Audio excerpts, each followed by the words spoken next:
if we let multiculturalism and extreme ultra conservative terrorism have their way, there will be no rational debate. I'm trying to make a rational debate on my channel. I'm trying to stop the genocide of Boers in South Africa. But it's not because I'm a conservative nationalist, it's because I'm a European nationalist and I believe in the EU as a system of laws, of the rule of law, of social democracy, of economic rights such as the right to be part of a union, which Thatcherites would deny to us, ultra-conservatives would deny to us, the right to be part of a union. You see how they crushed the unions in the 1980s. This man, although it is a divergent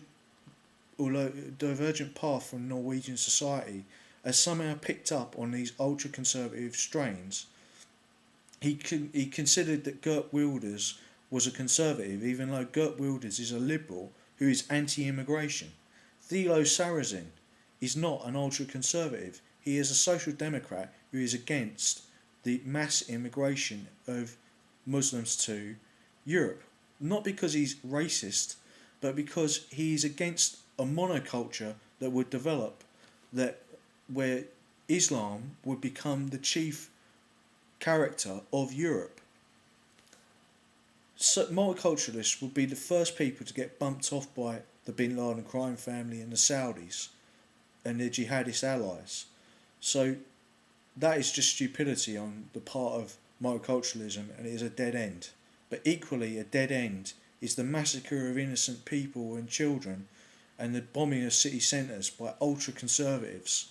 And nationalists, who are true nationalists and social democrats, need to unite to disrupt ultra-conservatism and isolate it completely through economic, military and through military means by the government, and the state, but also through educational programs and work programs to de-radicalise people who have fallen into the trap of ultra-conservatism and make a distinction between ultra-conservatives and National Socialists. National Socialists are clearly difficult to define as left or right, but there are Keynesian economic arguments that political economists and philosophers have seen that there are some links between socialism and the different varieties of socialism that do include some nationalism, and that a more moderate form of that could be conducive to social democracy, so we could get these people to be less radical and come over to social democracy.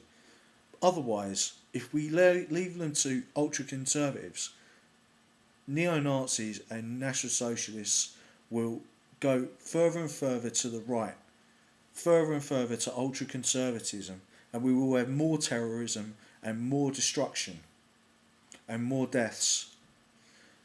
We must see and clarify and crystallise this distinction between National Socialists on the one hand, of which I'm speaking about Nazi Germany basically, and ultra-conservatives like Andreas Breivik. That's not to say that there are not moral equivalents of horror, of being both abhorrent. Both have committed genocidal acts in the past. One, ultra-conservatives against the Boers, and Nazi Germany against the Jews and Slavs and other people. They both committed genocide, and ultra-conservatives created the African slave trade as well, arguably, through history, together with neoliberals. Now, these distinctions do not mean that I subscribe to either ultra-conservatism or National Socialism or either. I'm against them. I'm a European nationalist for the patriotism for the EU and England and for social democracy. And my thoughts are with the victims of Andreas Breivik and their families. And we should all be thinking about Oslo and Norway in that context. Thank you for listening.